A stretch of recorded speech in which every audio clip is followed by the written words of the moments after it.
Good evening. It's 6:30 p.m. on June 26, 2023, and the Winton Woods City School Board of Education meeting is called to order. Please turn your cell phone to silent and then rise and join me in the Pledge of Allegiance. I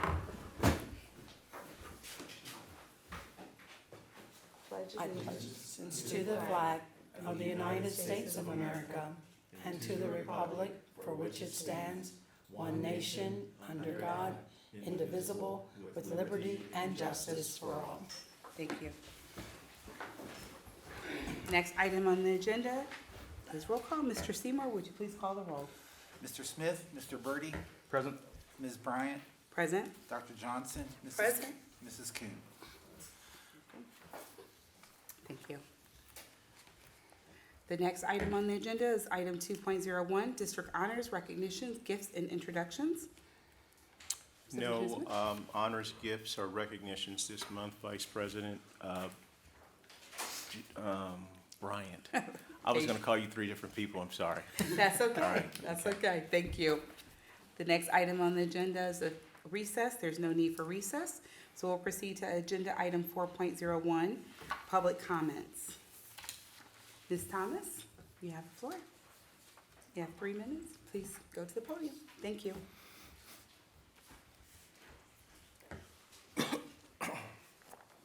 Good afternoon. My name is Janetta Thomas. I have 2 students here in the district, and I was actually here just before the end of the school year to talk about ideas I have for my daughter with special needs that attends. She'll be going to 2nd grade now. But one of my issues that I had at the end of this school year, I had found out that there were kids in the general education classes that were having a recognition program, but the kids in the special education class didn't have that same opportunity. So as a result, I kind of took it upon myself, made some calls, and I was able to pull together in about 12 days' time an end-of-the-year celebration, had it up at the Forest Park Senior Center. There were 12 students who came, and then their family members, about 50 people. We had, food donated. It was just a really inspiring night, great night, to where the families could just talk about the things that, their child has accomplished throughout the year. So at the end of that, everybody was just really energized and motivated about really wanting to keep that kind of going. And so with that, I would like to request or to figure out how we could do a separate back-to-school orientation for children with disabilities in the district. A lot of the issues that my daughter has had at the beginning of the school year is due to just the lack of information that we get prior to coming back to school. So special diets, transportation, there's just a lot of questions that we have. So it would be nice to have like an affair style like booth set up where, parents of kids with either an IEP or a 504 I could just come around and kind of talk to these different departments. There may be a school bus there available to where the kids could get on the bus because we have a lot of issues, just getting into that new routine of coming back from the summer. So I'd just like to, suggest that as an option. Or I have reached out to my school building. She attends the South Campus and just haven't gotten any response back. I also talked with my IEP team who all thought it was a great idea, but I just need some help in direction of where to go and how, if this is possible, that we could move forward. Thank you. Thank you. Board, usually we don't make the comments right after. We just kind of have some time to deliberate. But I can tell you the 2 suggestions that you mentioned will be there this year. Okay, there will be a celebration at the end, but there'll also be a celebration in the middle. And we're also going to have the pre-opportunity where we talk about the bus, we talk about the food diets, we talk about the opportunities. So those suggestions are already being incorporated. I just gave a nod to the executive for students with special needs, Ms. Bray. So as long as you're going to be on that committee, I'm excited. Of course, I'm happy to help. Okay, all right, so Very that good. one is a go, for Yes. sure. Yes. Very Thank you. good. We will Thank you. schedule it, we'll put it on the calendar, we'll announce it at the board meeting and the whole thing. And I met your little one, she is absolutely delightful. All right, Yes, thank you. all right, thank you. Thank you, Ms. Thomas, for your comments. Ms. Bray, we got that one? No, I know you're anxious, but. Thank you. All right, and Ms. Thomas is going to be on that committee, so let's just kind of get that incorporated. I'm excited about that, so thank you. Yes, very good. Thank you.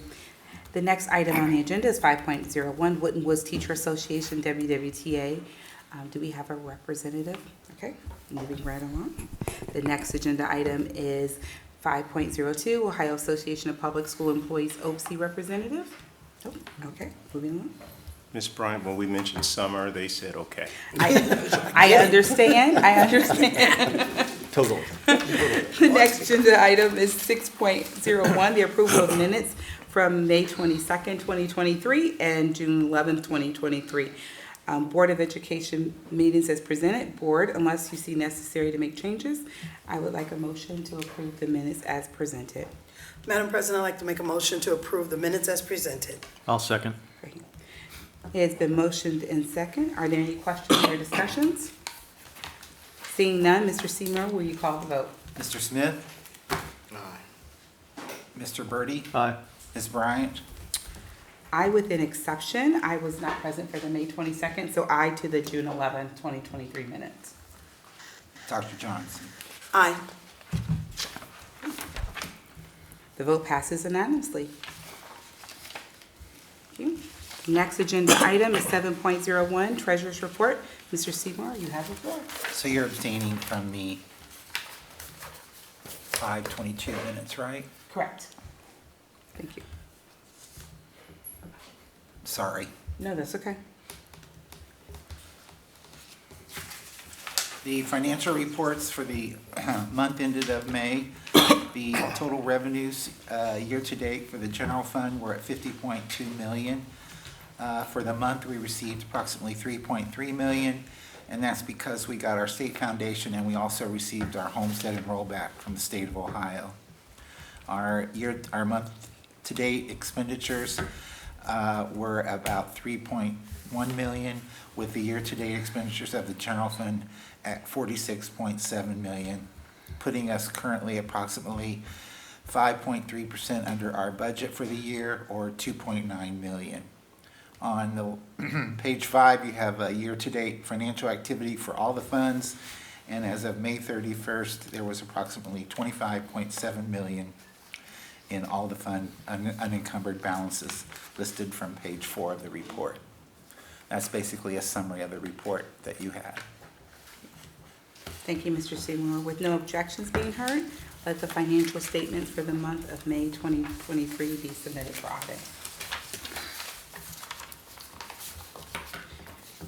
Next on our agenda is agenda item 8.01, Treasurer Recommendations of the Investments for May 2023. Mr. Seymour, you have the floor. Yes, our investments for the month of May, we had approximately $34 million invested, of which we earned $116,000 in interest, ranging from 0.5 to 5.38.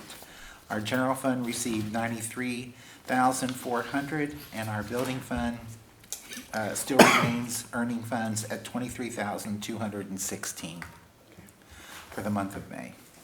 Thank you. Thank you, Mr. Seymour. Board, a motion is in order. I'll make a motion to approve the investment report as presented. I'll second that. Thank you. It has been motioned and second. Are there any questions or discussion? Seeing none, Mr. Seymour, will you please call the vote?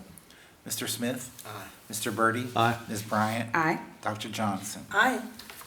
The vote for the approval of Treasurer's Investment Report for May 2023 investments passes unanimously. Okay. Next item on the agenda is 8.02, Student Fee Schedule for 2023-2024. Mr. Seymour, you have the floor. Yes, we have the fees before you, and the main things are the advanced placement testing and also our pay to participate. Our parking fees did not change, but our pay to participate has changed, and perhaps Mr. Smith will want to comment on that. Parking fees have changed, Mr. Seymour. Oh, my apologies. Yes, sir. They were $30 for the past 20 years, and now they're $50.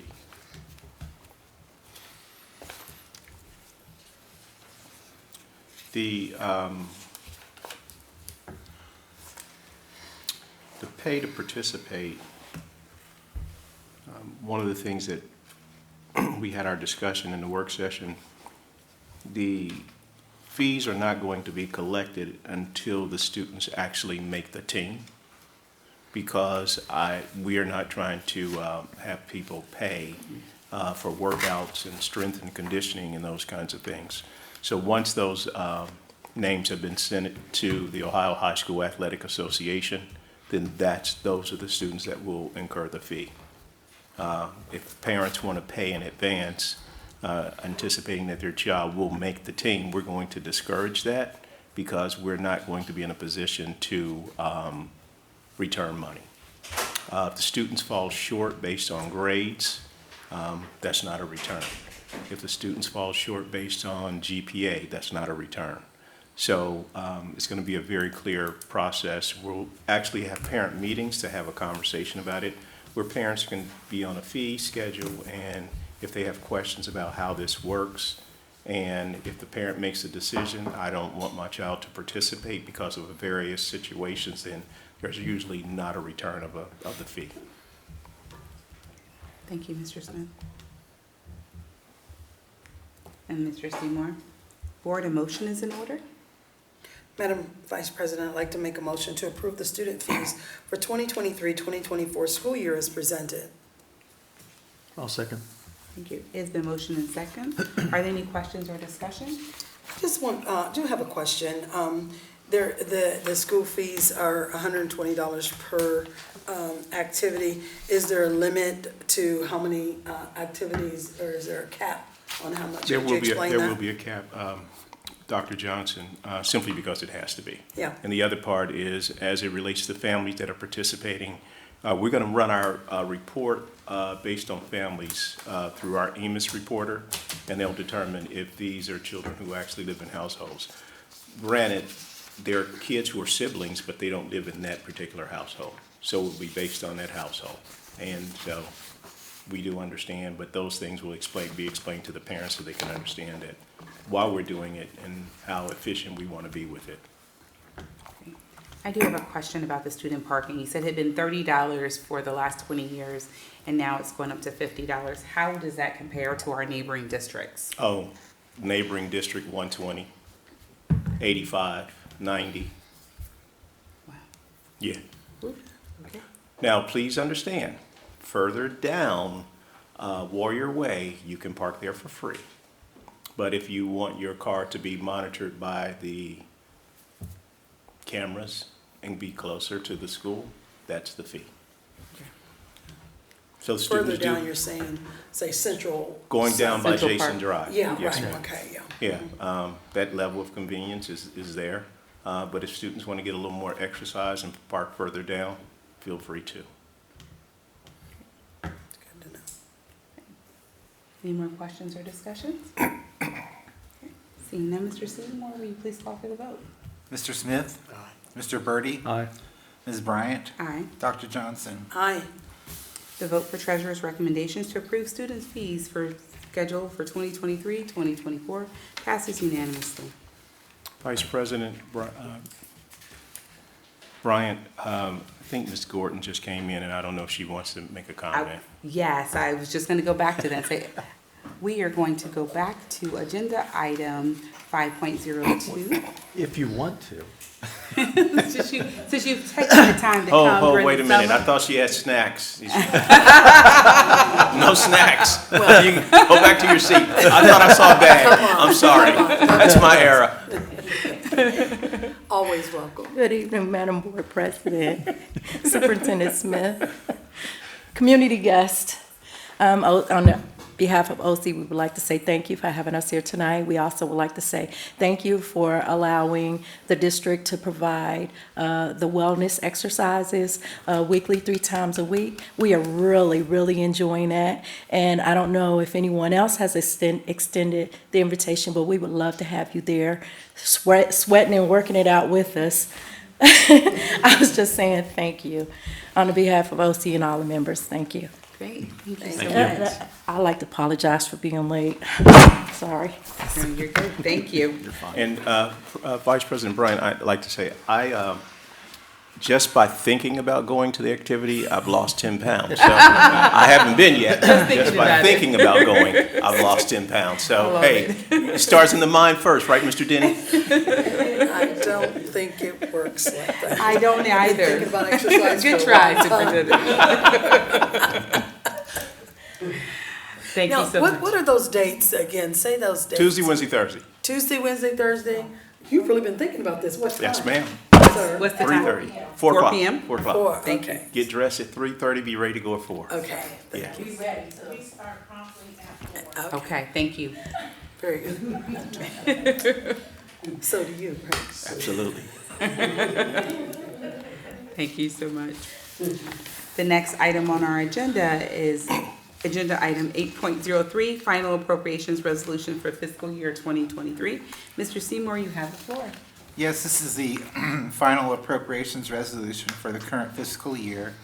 All of our local funds, all of our tax funds have the appropriations to remain the same. Basically, we adjust the appropriation for our state and federal grants to align with the fiscal year of 7/1 through 6/30, and the state and federal programs run from September through August 31st. So after we do our last, what we call our project case request for the month of June, we know our receipts for the year, and we set the appropriation equal to the receipts. At the beginning of the year, when we do the appropriations for those, it's pretty much an educated guess until we finalize the year. And I've also presented to you the certificate of resources available to support those appropriations. And this is all sent down to our Hamilton County Auditor for approval. Thank you, Mr. Seymour. Board, a motion is in order. I'll make a motion to approve the final appropriations resolution for fiscal year 2022-2023 as presented. I'll second it. It has been motioned and second. Are there any questions or discussion? No? Seeing none, Mr. Seymour, will you call the vote? Mr. Smith? Mr. Birdie? Aye. Ms. Bryant? Aye. Dr. Johnson? Aye. Great. The vote for the treasurer's recommendation for final appropriation resolution for fiscal year 2023. For 23-24, for 2020, excuse me, 2023. Passes unanimously. Say that 10 times. Easy for me to say, not tonight. The next item on the agenda is 8.04, Temporary Appropriations Resolutions for Fiscal Year 2023-2024. Mr. Seymour, you have the floor. Yes, here I'm just asking the board to approve temporary appropriations until the final appropriations and all the budgets are set. We'll bring that back to you in August or September for approval. But I need a temporary appropriations approved by the board in order to meet obligations of the district beginning July 1st. The first major obligation being the 7/15 payroll. Well, we'd like to pay our people, so thank you, Mr. Seymour. Board, a motion is in order. Madam President, I'd like to make a motion to approve the temporary appropriation resolution for fiscal year 2023-2024 as presented. I'll second. Thank you. It has been motioned and second. Are there any questions or discussions? Seeing none, Mr. Seymour, will you call for the vote? Mr. Smith? Aye. Mr. Birdie? Aye. Ms. Bryant? Aye. Dr. Johnson? Aye. The vote for the treasurer's recommendations to approve temporary appropriations resolution for fiscal year 2023-2024 passes unanimously. Okay. The next item on the agenda is 8.05, voucher joinder resolution. I'm tongue-tied today, excuse me. Mr. Seymour, you have the floor. Here I'm asking for the board's permission to pass a resolution for Winton Woods City Schools to remain a member of the Ohio Equity and Adequacy School Funding Coalition.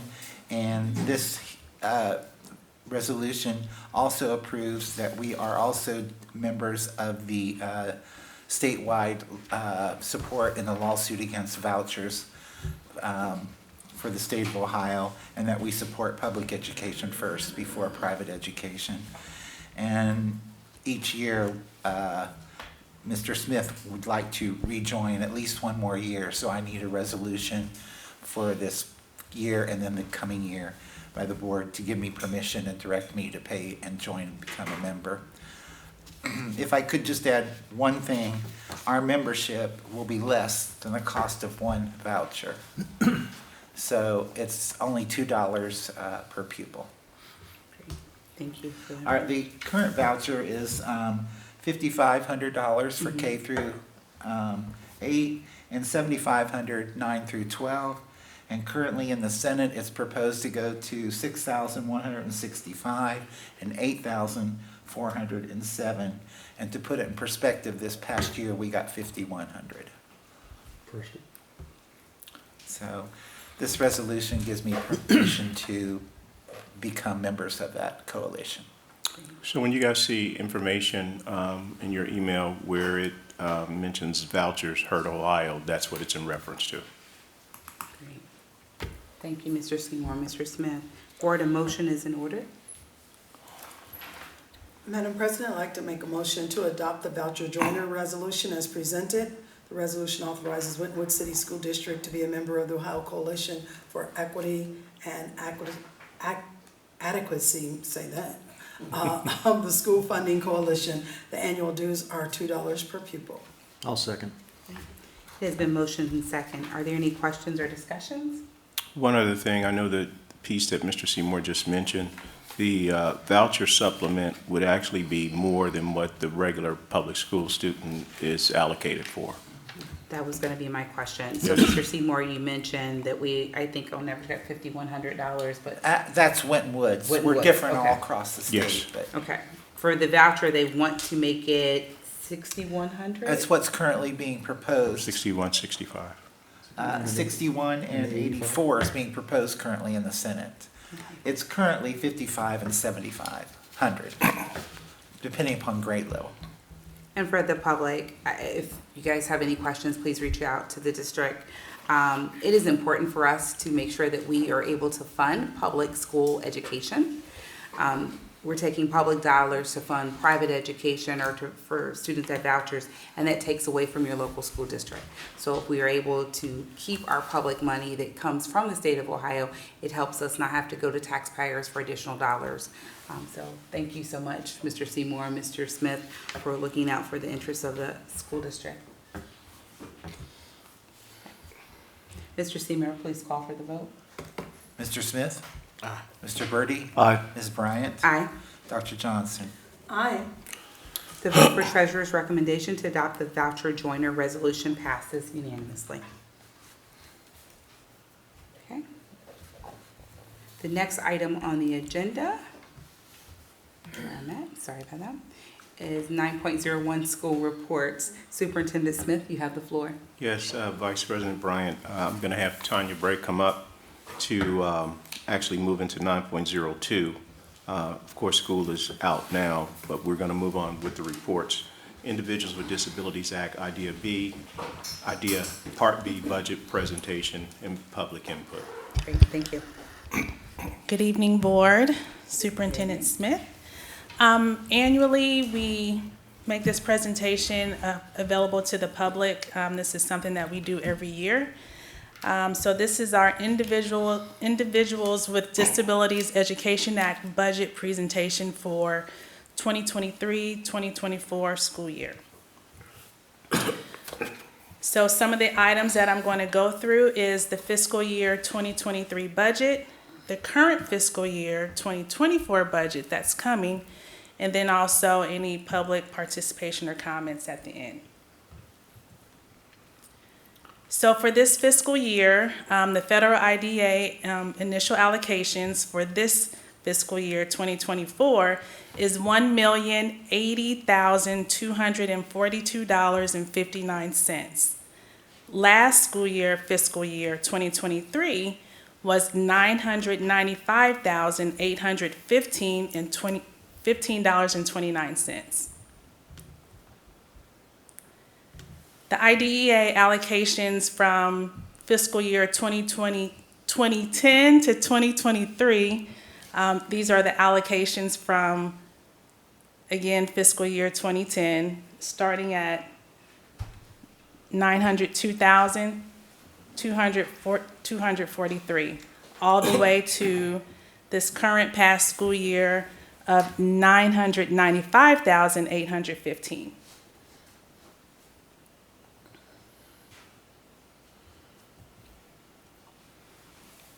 So the special education by object, take my glasses off. So our salaries are $683,985.06. Our retirement fringe benefits are $205,501. Our purchased services are $171,968.78, and our indirect costs are $18,787.75. By function, the percentage, of course, instruction is the biggest part of our budget. And then also with other, which is the indirect costs, it's 2%. Support services is 11% of that budget. Non-pub is 5% of our budget. And the governance and administration is 8% of that budget, which totals 100%. I do have a question. Can you go back to the slide, the first one with the indirect costs? So can you tell me, just for the public, what does indirect mean for this special education object? What costs are included in that? I always look to Randy for that question. Basically, we do a calculated formula for the federal government and the state of Ohio, Ohio Department of Education, where we show all the overhead of the school district, and they determine what percentage of any federal or money that we receive would be allocated to oversight, and we get a percentage rate. And the indirect cost is the amount that we can charge the grant back to the general fund. Perfect, thank you for that. Thank you, Mr. Seymour. Are there any other questions? I do have a question. If you go back to the amount allocated, if you notice for the public from FY10 to 23, the amount has not changed. And I don't know about you all, but your budgets and the cost have gone up since 2010 to 2023. So we're not getting, we have probably, I would assume, more students with these needs and not more money to match that. So.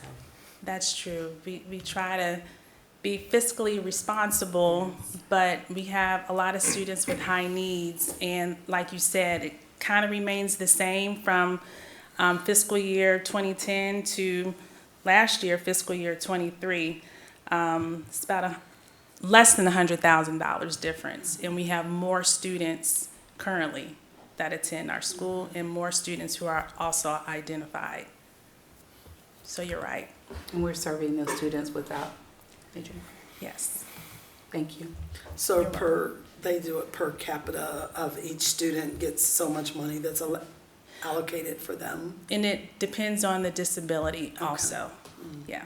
The problem with it, and I'm sure you guys can see based on the chart, so you're working with a student with disabilities, but that disability may be more profound. It may change along the way. So if it becomes more difficult to educate or work with the child, you don't get more money. Because, you know, when you open up a particular situation, you know, it's more compounded, saying, oh, this kid needs this, this, this, and this. So, as Ms. Bray mentioned, her team is very fiscally responsible, and the goal is to make sure kids get the services. And I know it's tough to say to the public, we don't worry about the dollars, but we worry about the child. Right. And then just going back to, you know, the support services, the instruction. So our instruction is based off of course, the gen ed curriculum. However, depending on the student's needs, the curriculum has to have extended standards for the state of Ohio. And so we have to provide additional resources to ensure that our students are receiving those additional services to be able to access the gen ed curriculum through extended standards. Thank you. Are our students with disabilities, are they still required to take the end of course exams and things like that? They are required to at least attempt to Okay. take the exams, but yes, they are. Okay. Every student with a disability takes some form of an exam. So, Ms. Bray, I know I had a conversation with the board in the work session as it relates to a special ed curriculum. Can you elaborate on that a little bit? Well, I just mentioned it. There isn't a particular special ed curriculum. special education is an extension of general education. Absolutely. So the curriculum is based off of the general education curriculum. However, the curriculum for particular students are modified or can be modified. Therefore, So when Dr. Johnson asked the question, and I think she was just trying to move it. Okay. When she asked the question Okay. about end-of-course exams, basically what we're saying at Winton Woods, and it should be every school district, we're expecting you to make an attempt to take the exam. We hope that you do your best because we prepared you like you were a regular ed kid. And it's always about the exposure to the regular ed curriculum. correct. And meaning by attempt, if they don't pass the test, we have to ensure that there is some form of remedial instruction. Yeah, right. To make sure that they receive the content. So in some of our LMS modules, there was a question about if the students don't do well on this particular test, even though they're almost exempt, what do? You still prepare them. You don't just say they didn't do well. That's all you're doing is setting them up for failure for the next opportunity. So it's all about the preparation. Right. Even our students who are nonverbal must receive the same content, of course, in their individualized way, but they still have to have the same content. And then the way that they actually take the test is different from those from With the their typical modifications. peers. Yeah. Yes. Thank you. Thank you, Dr. Johnson. Thank you. Thank you. Ms. Wilson. Are there costs for special education that general fund has to cover, or does IDEA take care of the entire No. Okay. It is so, It doesn't Based on cover what- all the yeah. costs. it's here and it's. Right. Just puts a dent in it. Yes.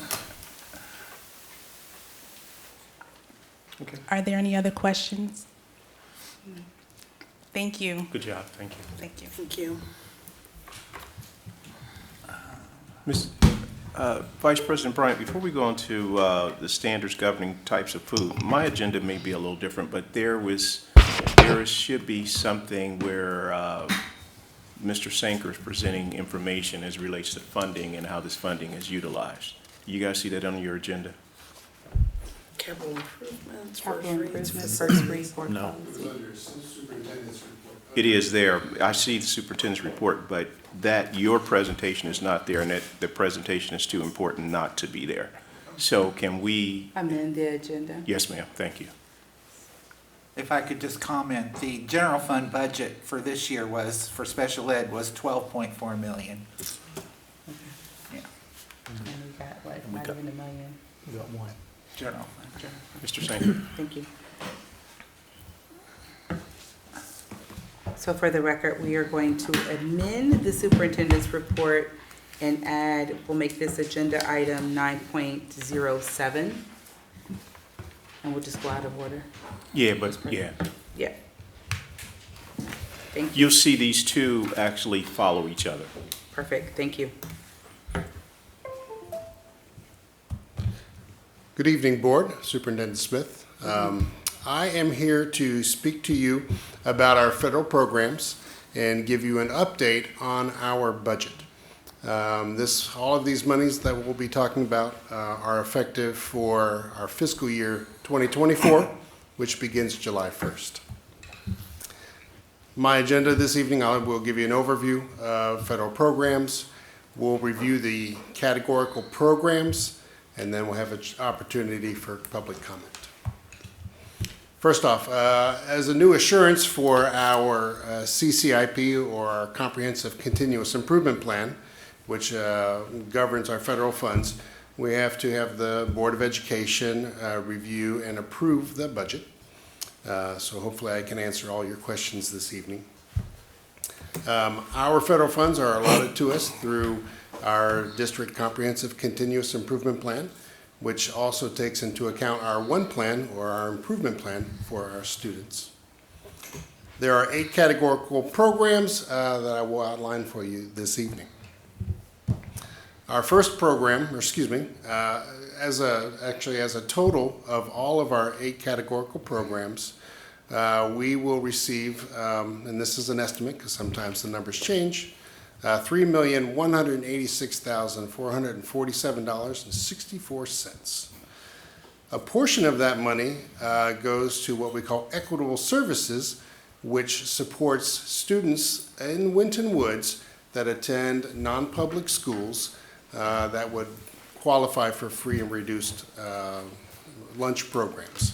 So these are students that have economic, disparities.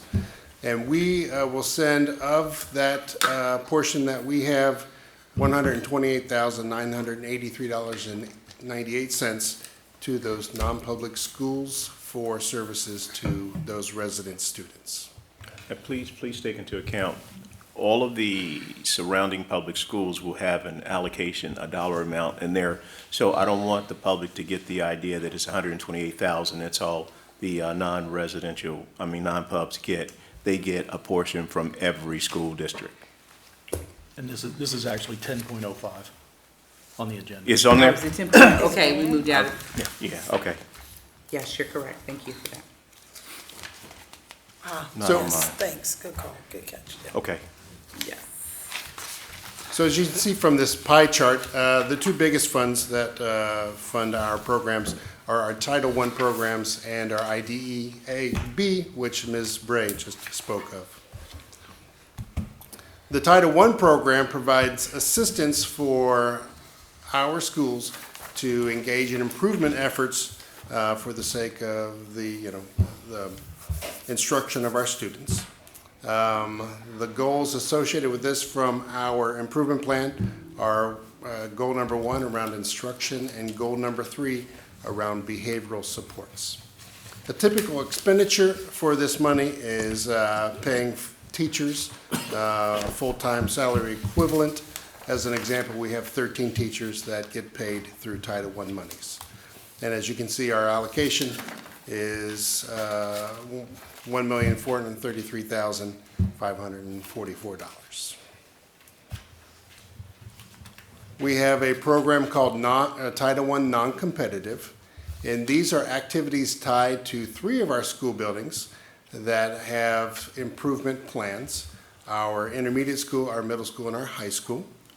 These numbers just came out this weekend, but we will receive in this program $159,159.10. And by the way, all of these numbers are based on our student counts, in particular our low-income student counts.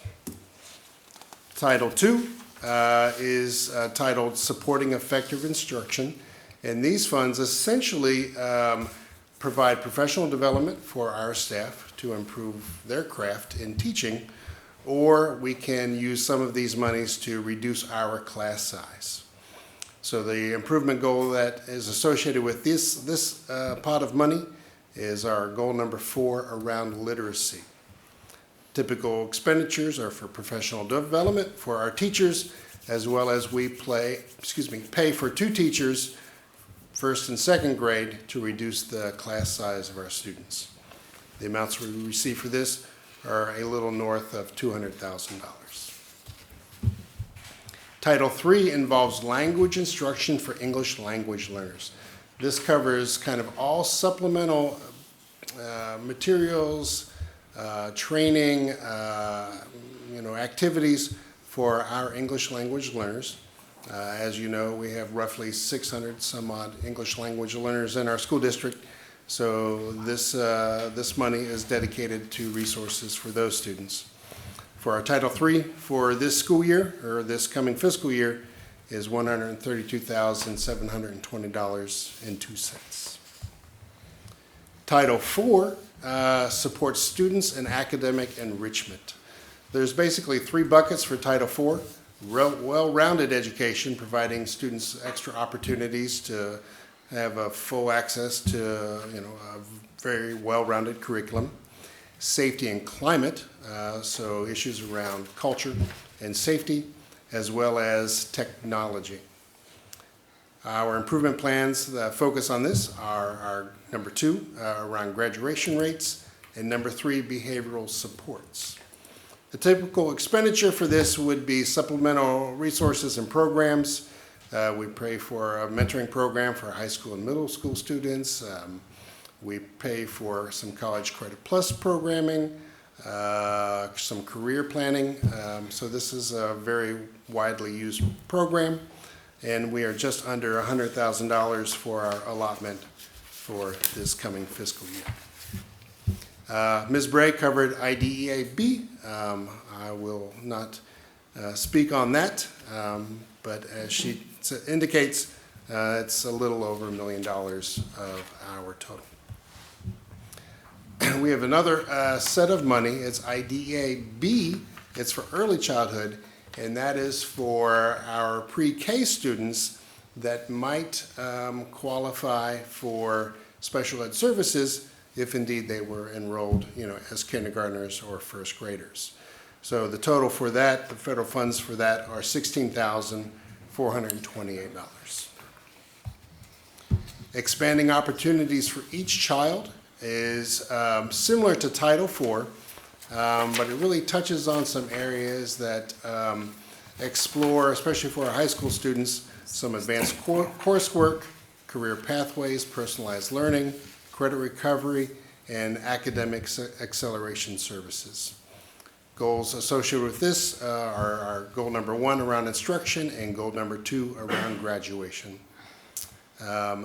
This program, we just learned our amount for this school year. It's $69,930.12. So the numbers presented for EOEC right here are a little different than you might see on your pie chart because they're new. So that is kind of the end of our programs. I would like to maybe note for you that our fiscal allotment for this coming school year is slightly less than we received last year. It's about $15,600 less than we received for last fiscal year. Thank you. Any questions? Thank you. Board, a motion is in order. I'll make a motion to approve the comprehensive continuous improvement plan to be submitted to the Ohio Department of Education as presented. I'll second that. Are there any questions or discussions? Yeah, Mr. Birdie, thanks for the catch, but I knew that those two seemed to kind of go together with Ms. Bray's report and also Mr. Sanger. Thank you for Yeah. that, Lionel. One thing, look, some of these numbers seem kind of low. They are. For the support that we know that the students need with the, the IDEA.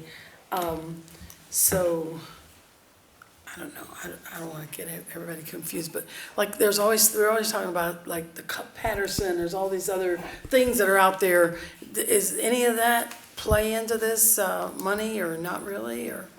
So that is really about the extent of federal programs. This is general. There are other budgetary considerations that the state has, but those are typically earmarked for particular programs, to kind of get you to spend the money in certain ways. Oh, I see, okay. So if you get that money, you'd have to spend it just on this type of learning or whatever.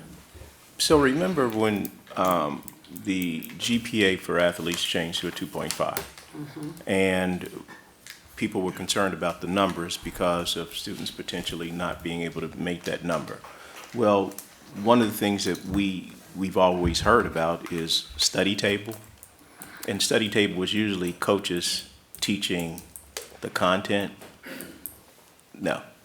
So the title money is actually utilized where teachers are actually teaching the content in study table. And it's not just for athletes, it's for any student who wants to come after school. So if you look at the report that Ms. Jackson put out in June, and it mentioned 30 students, 30 football players actually making a honor roll, that was support to help them get there. And then they did absolutely incredible in classes, and now they're on their way. So the money is used in a variety of ways that we don't use it from the general fund, but it's an extension of classes to make sure kids are having opportunities that they otherwise wouldn't have. And then it takes the pressure off of coaches. I think our coaches are awesome, but I don't know how many of them can teach physics. regularly. Coach Steve? The ones that are trained too. Right. Right. With fidelity. Yeah, right. Okay, thank you. If there's no more questions. And no, Dr. Johnson, it is not enough. Yeah.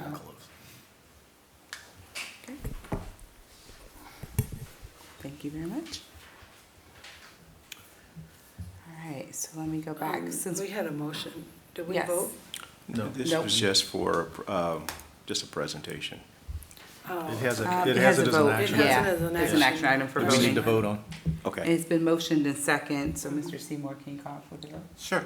Mr. Smith? Mr. Birdie? Aye. Ms. Bryant? Aye. Dr. Johnson? Aye. The vote to pass comprehensive continuous improvement plan passes unanimously. So that was agenda item 10.05. We're going to go back into our, 9.03. yes, 9.03, certification of standards governing types of foods and beverages sold on school premises. And Vice President Bryant, we're going to actually move to the 9.03, but we'll have Mr. Denny stay up for 9.04 as well. Okay, thank you. For the public, it's not me.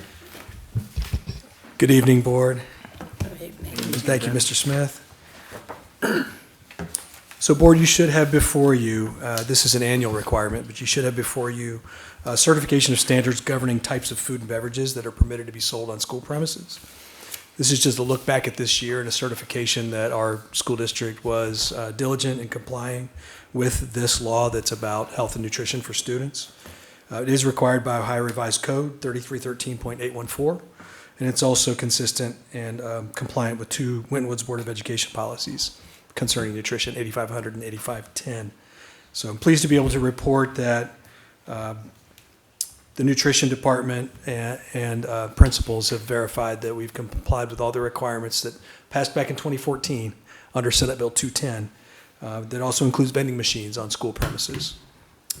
So pleased to report that we are in compliance with that, and it's just a requirement to report to the board each year. Thank you. Questions, thoughts, comments at all? I do want to just point out for the public that this also includes all of the à la carte items that are sold in the lunchrooms, that they either meet or exceed the established guidelines by the Alliance for Healthier Generation and Beverages.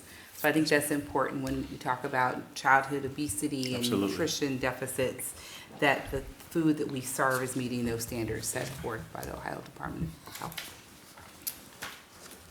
Absolutely, yeah. Great point, thank you. 9.04, Yep. if I might? Okay, thank Yep. you. You are on. Capital Improvement Report. Thank you, Ms. Bryant. So you should have before you as well, under this agenda item, a look back at the year for the capital improvements completed in the district and/or significant repairs. Sometimes we track repairs that are a little more significant in cost, even if they're not a capital improvement per se, just to make sure that if it occurs again, we've got a record of that and we're tracking those types of things closely, being diligent about our taxpayers' dollars. You can see we spent a total of about $264,000 last year, which is the lowest it's been since, I believe, 2009. And a lot of that is the new buildings and the positive effect that that's had on the budget overall by having less maintenance. Now, we have different types of maintenance now. The buildings are a lot smarter, but they're also very new. So we're trying to be as diligent as possible with our maintenance teams and our custodial teams to take really good care of them But and you did extend the predict that these life. smart buildings were going to save us money, so. We there you did go. say that. So it was expected. Yeah, absolutely. But we Certainly just not. hope that they keep getting smarter. That's what we hope. Absolutely. Yeah, we can stay smart and keep up with them.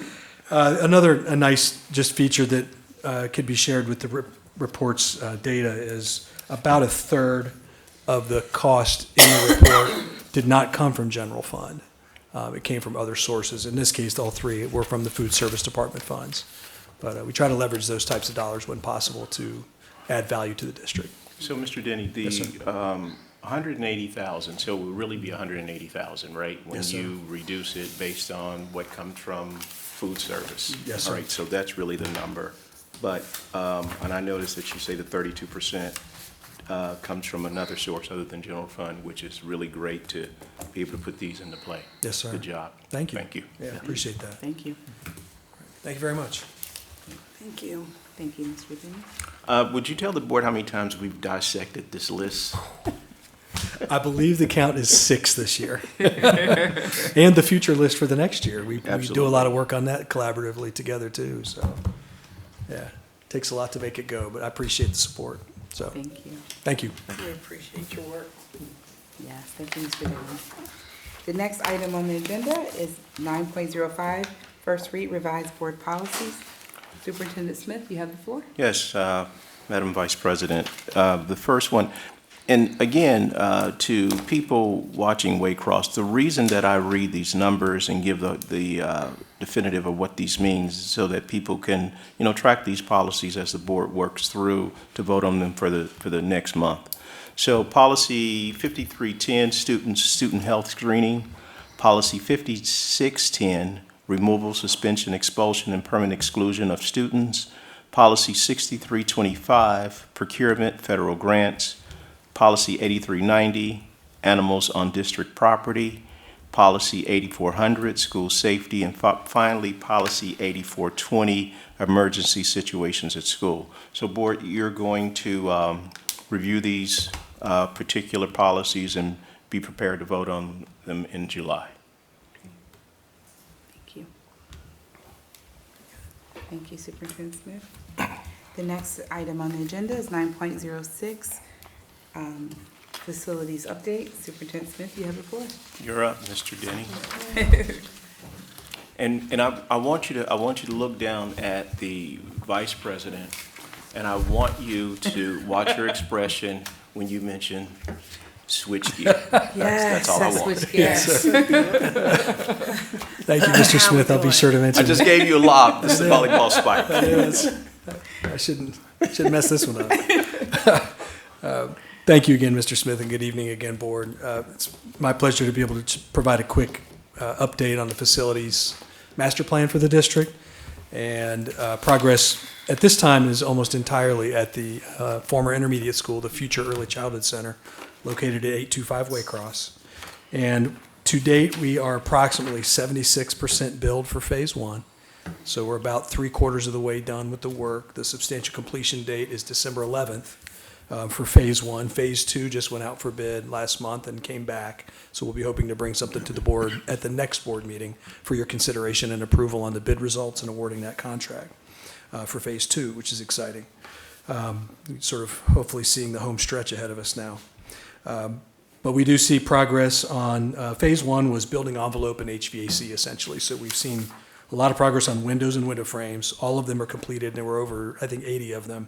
9 are still in need of completion, and I had the opportunity to be on site today, walk the site with the superintendent and the project manager, and just take a look at how things are coming along. And I can report it's really coming along positively. So windows, window frames are done except for 9 of them, which either have a lintel repair or a mason repair that needs to happen, which is not unexpected in a building that was built in 1968. Unit ventilators are going in classrooms, so that's the heating equipment that goes in every classroom. Those are going in now. Electric circuits are in progress, and they are connected to, when it arrives, the switchgear. Vice President Bryant, Can you say switchgear again, sir? I have to say switchgear. It is fun to say. Look at her. I asked about the switch gears. It was a thing. Yes. It's definitely been a I thing. believe I saw Vice President Bryant at the ballpark, and she asked me about the switchgear. I got some serious switchgear down there. How's that switchgear Always on my going? mind, that switch gear, yes. We need our babies in that building. I'd love to point it out someday, and it'll be a Yep. good day when we can point at that and say, there it is. Exterior doors and door frames are all done except for 5 doors, and those are largely being left that way on purpose to get materials and supplies in and out, or it's near the kitchen where the board kindly approved a change order to enhance some of the wet line in the kitchen. So we're very close on doors, door frames. Rooftop RTUs, or excuse me, the acronym, rooftop units, the air conditioning units are on site. Structural steel to support those is in progress now. And hydronic piping insulation is in progress. So that's the heat for the boilers. And that means we passed the test, because you can't install insulation until you pass the pressure test. Right. Can't cover up your work, right? It's one of the #1 rules with renovation and construction. So anyway, a lot of good progress, and just happy to be able to share some of that.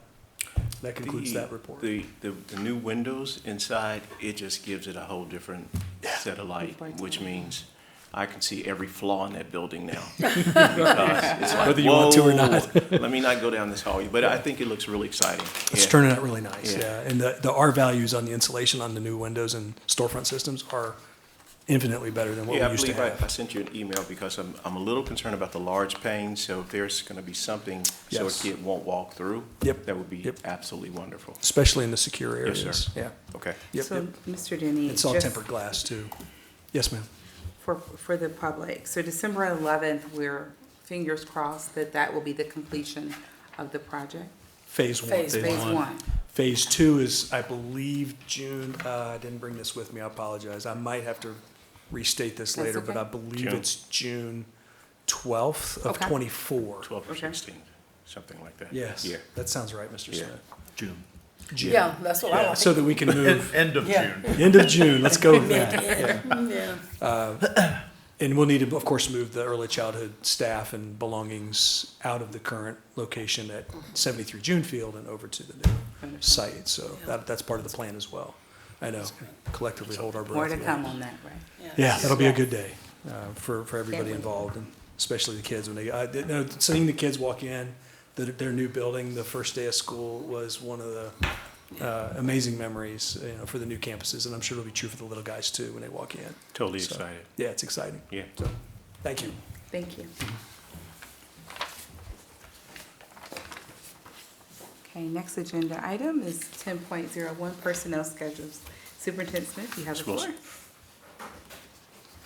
One of the questions that President Kuhn asked was, with some staff transitioning, are we finding replacements for those people? And the answer is yes, we're finding replacements for those people very quickly. And so the work continues. Thank you. Okay, good evening. And before you, you have Schedule A, resignations, Schedule B, certificated staff, Schedule C, support staff, Schedule D, supplementals, and Schedule E, leaves, which I don't believe there are any this month. So if you have any questions, I'd be happy to answer them.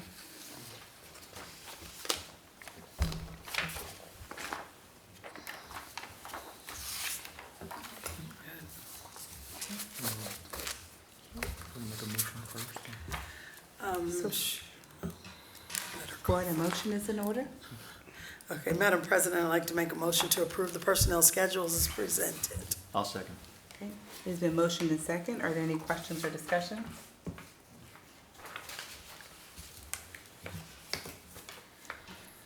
Seeing none, Mr. Seymour, will you please call the vote? Mr. Smith?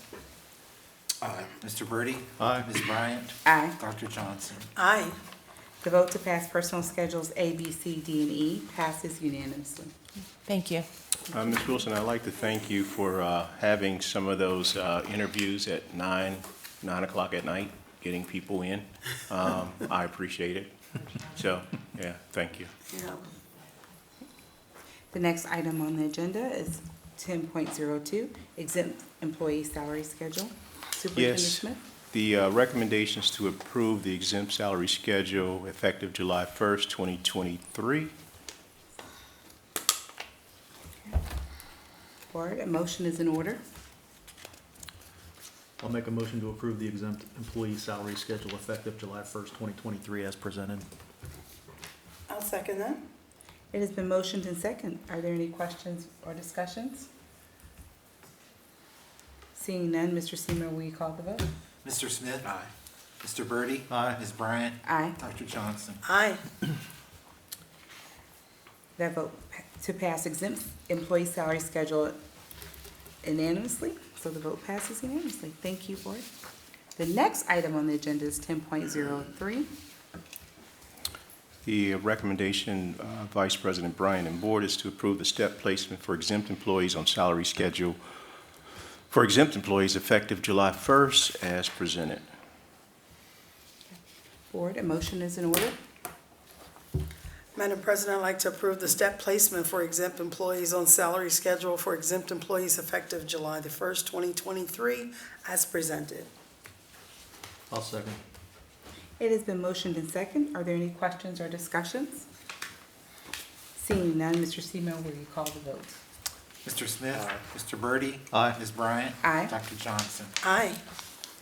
The next item on the agenda is 10.04, proposal for overnight extended trips, Winton High School Academy of Global Studies, 9th, 10th, 11th, and 12th grades, March and April of 2024. Superintendent Smith, you have the floor. Yes, Vice President Bryant, excuse me. These trips have become very comprehensive, so they bundled them into one presentation, which I'm happy that they did because this is a continuation for the Academy of Global Studies. So it's an overnight extended trip for grades 9, 10, 11, and 12. These are out-of-state trips, so they have to be approved by the board. Board, a motion is in order. I'll make a motion to approve the proposals for overnight extended student trips, Winton Woods High School Academy of Global Studies, 9th, 10th, 11th, and 12th grades, March and April of 2024 as presented. And I'll second that. Okay, it has been motioned and second. Are there any questions or discussion? I guess it should be noted that while each one of the grades are going on a trip, they're not all going to the same place. Correct. So, someone would look at this and say, oh, they're all lumped together. They're all going to, whatever, the same place, but they're not. The 9th grade students are going to one place, 10th grade's going someplace different, Brooklyn Bridge and so forth, so on. So I just wanted to make that notation so that it wouldn't be confusing to think that there was one big trip for Right. 9 through 12. And Dr. Johnson, the other thing is, it's very important that the board look at the three major factors, which is the site, the rationale, and the cost. Because there's a reason for these trips to take place, which kind of helps the students become well-rounded in their presentations in the Academy of Global Studies. And I like the idea that 9th graders are traveling with 9th graders. That's from a parent's perspective. Absolutely. 10th graders are traveling with 10th Now, graders. the teachers don't necessarily like ninth grade well. Yeah, I mean, it's just 9th graders are 9th graders. I mean, but, So 9th and 12th graders Mr. Martin gives them that traveling opportunity, together. he says, okay, who wants the ninth graders? And it's like, okay, you're in there. The excitement, just they can't contain I themselves. remember you, right? I think the other thing to note is that it also talks about the benefit to the district. Absolutely. So not only to the students, but how does it benefit the district overall? Thank you For sure. Great. It has been motioned in second. Any questions? Mr. Seymour, would you please call the vote? Mr. Smith? Aye. Mr. Birdie? Aye. Ms. Bryant? Aye. Dr. Johnson? Aye. The vote to pass proposal for overnight extended trips, Winton High School Academy of Global Studies, grades 9th, 10th, 11th, and 12th, March and April of 2024, passes unanimously. Yeah, the other thing that we're trying to encourage the administrators to do is to have contact with those teachers that if you know there's an annual trip that you want to take, don't wait until the end. Put it in now so that they can have the approval and you can go on with your fundraising. Yeah, Now, absolutely. they already talked to the students about these trips. Yes, and sir. So they're. They already know what the fundraising and expectations, whatever they they're know gonna what do it's as gonna far as, cost, they know when it's October, gonna yeah. happen. They've had the parent meetings, expectations. Good It deal. is a well-oiled machine. I figured that was true, but. I Yes, just sir. had to say it. Very good. Thank you. We have already discussed agenda item 10.05, so we're moving to 10.06. List of schools declared as impractical to provide pupil transportation for the 2023-2024 school year. Superintendent Smith, you have the floor. Yes, Mr. Denny, when you come up, would you make sure that you give a definitive between impractical and impossible? Because a parent stopped me, she says, it's not impossible to get my kid. I say, it's an impractical situation. So, yeah. Absolutely. Thank you, Mr. Smith. Good evening again, Board. So, yes, you should have before you the list of schools declared as impractical to provide pupil transport for the 23-24 school year. Again, an annual requirement in the state of Ohio for all public districts. So this is submitted for your consideration and review, and we would request your approval. And yes, this is impractical, not impossible.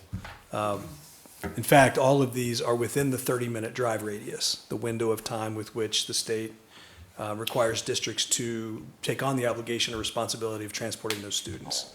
The issue is there are fewer than In some cases, there's only one student at some of these schools. There's 47 schools on this list. Some of them, there are no students at right now, but some, there's only one. They're all less than 13, which is generally our cutoff for, it would make sense to not pay that payment in lieu of amount and go ahead and employ a driver. Absolutely. So that it's a break-even point, more or less. It's between 13 and 15, generally, depending on which district you run the numbers on. So families that are not being served directly by our buses and drivers would be entitled to payment in lieu of, which is, per state law, 50% of the average cost for the prior year. I think it was $538 last year. Yeah, and I asked Mr., I don't know if you guys ever seen Sherlock Holmes with his pipe in his brow. And I asked Mr. Denny to kind of dig into a couple of schools that we won't name. They had that there were 81 students being transported to their particular school, and there were actually 3. So they're on the impractical list. Big difference between 81 and 3. Right. Yeah. But we were running a bus for them. Yeah. When you actually do the head count, it was really low. Right. Yeah. So That wasn't the only one, but. Right, but Yeah. still. there were 3 that really stood out. Yes, sir. Yes. So, board, your favorable consideration would be requested. Thank you, Mr. Daniel. Thank you. Board, a motion is in order? Madam President, I'd like to make a motion to approve the list of schools declared as impractical to provide pupil transportation for the 2023-2024 school year as presented. I'll second. Okay, it has been motioned and second. Are there any questions or discussions?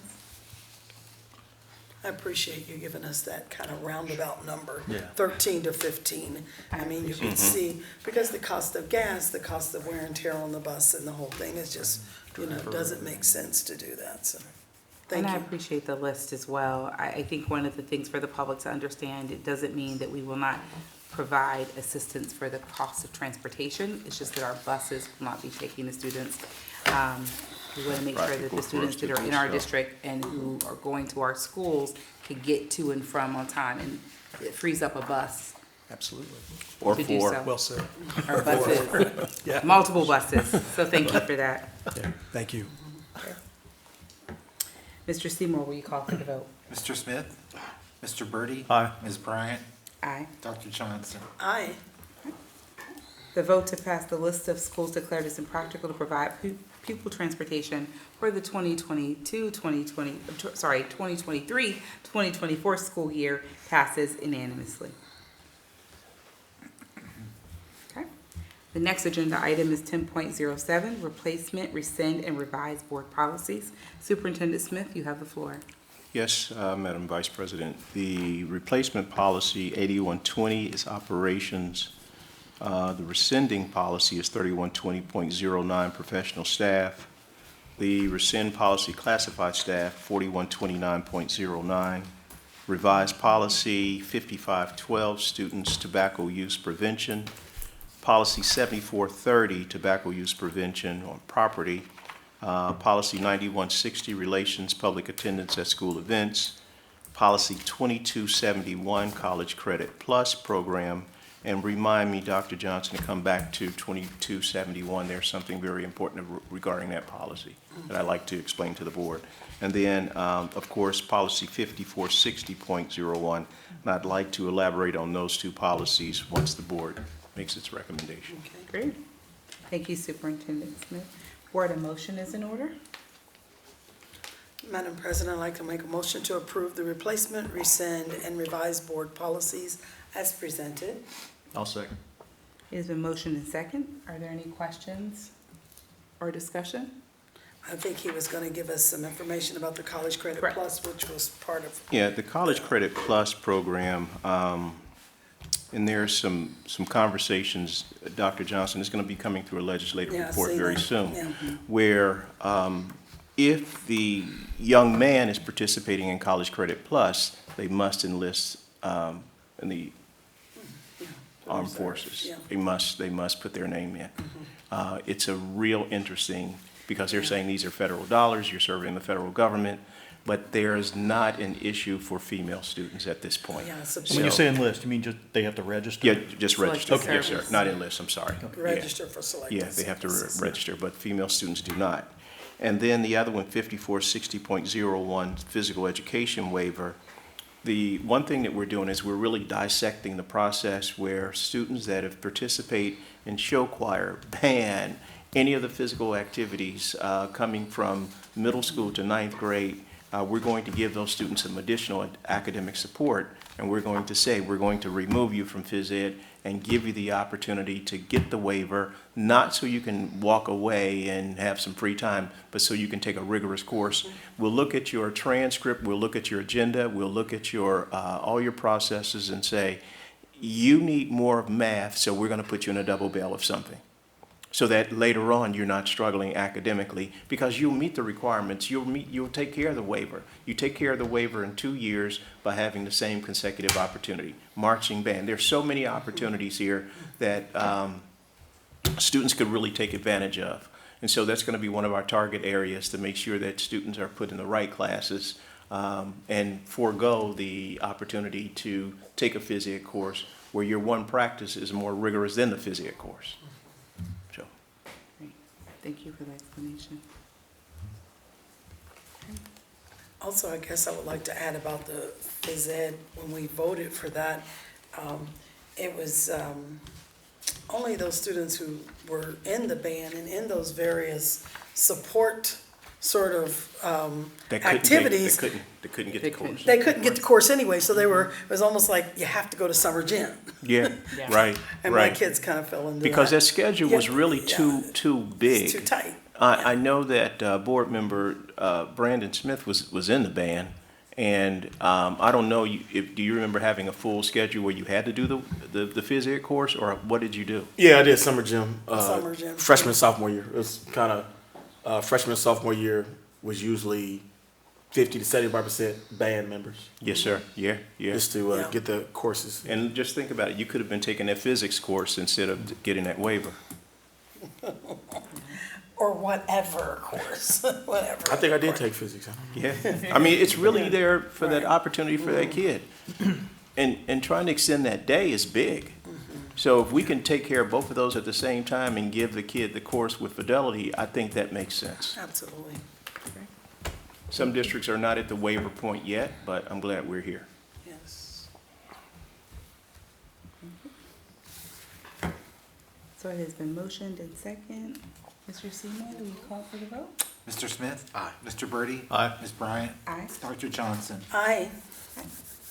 The vote to replace, rescind, and revise board policies passes unanimously.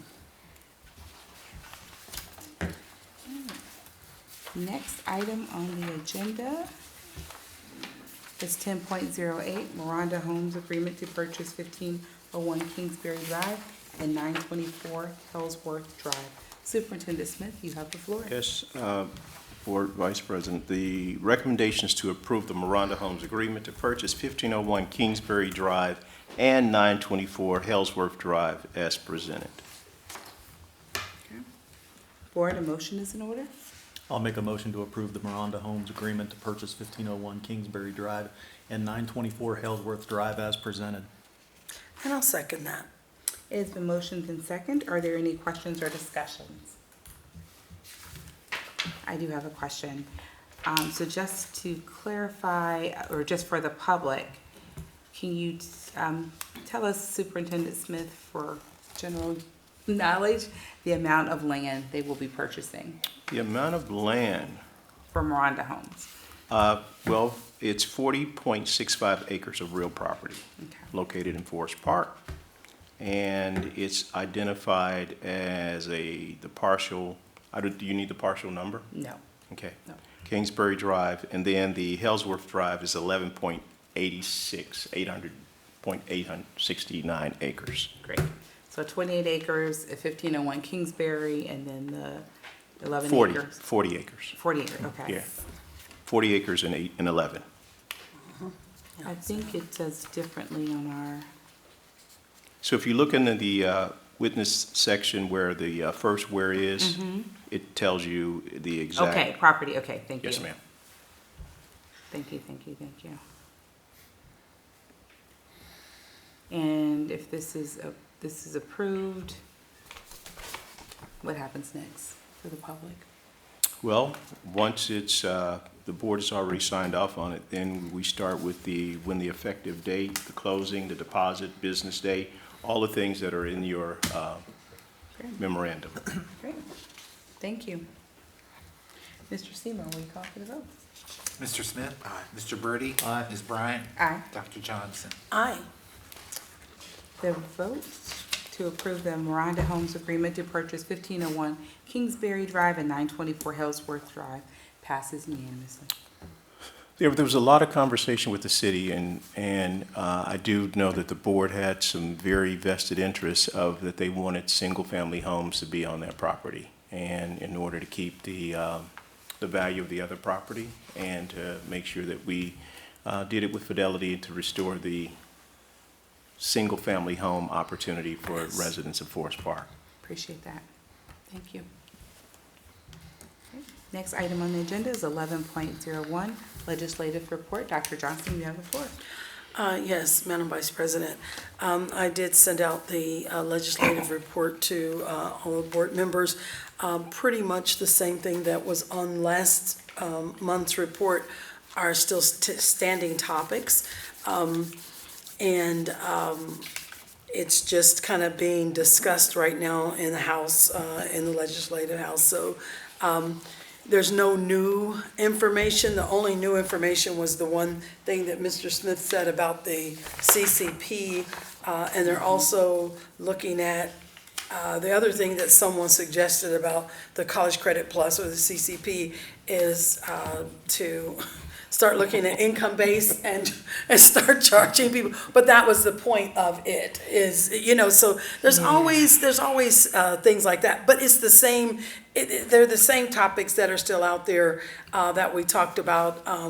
The issues with students who are transitioning, whether they can play, sports, with the gender that they identify with as opposed to the one that they were born with. These are still the topics that that they're still discussing, the third grade reading guarantee. So if you look at the report that I just sent you all, you'll see much of the same, just more spirited conversation around it. So that's all I have right now for the legislative report. Thank And that's you, all Dr. they're Johnson. talking about, by the way, Doc. Yes, but it's getting more spirited. I don't know. Heated. Yeah. I love that term, spirited conversation. Yes, more spirited. Thank you so much for your report.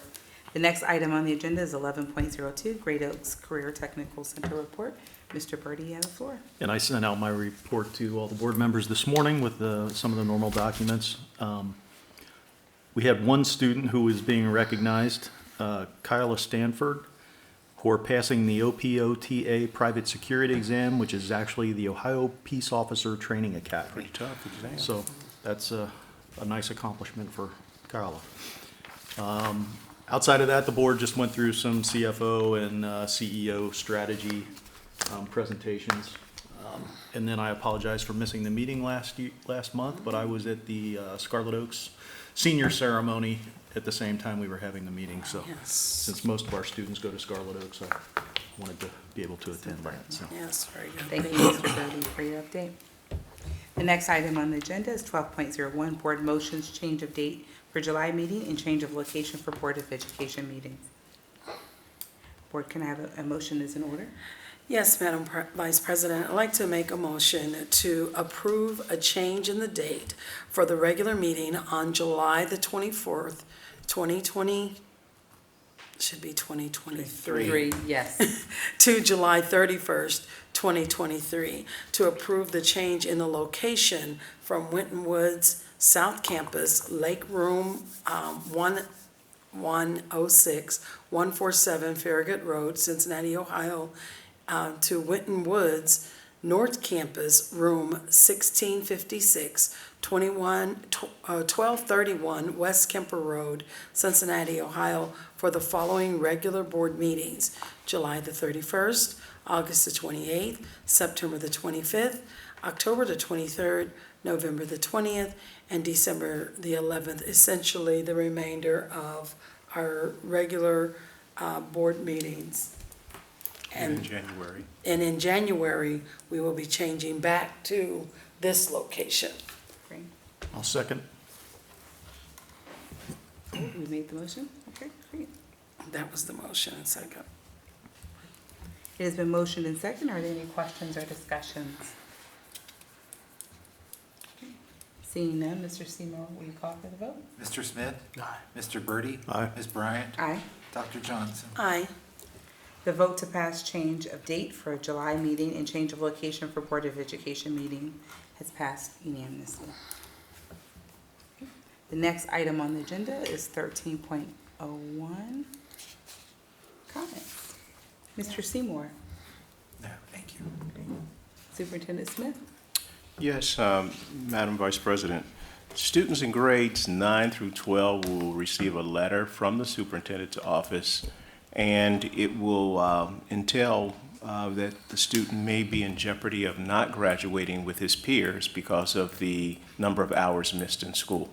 So those numbers of hours are going to be converted to days, and they will receive the letter. And then we'll actually send letters home to parents every 5 weeks, letting them know if the attendance has improved. During the work session, you could see the attendance grid that we shared, and we talked about getting kids to school is going to be very, very important to us, like it always is. But even though we have an incredible staff, you can't teach what you can't see.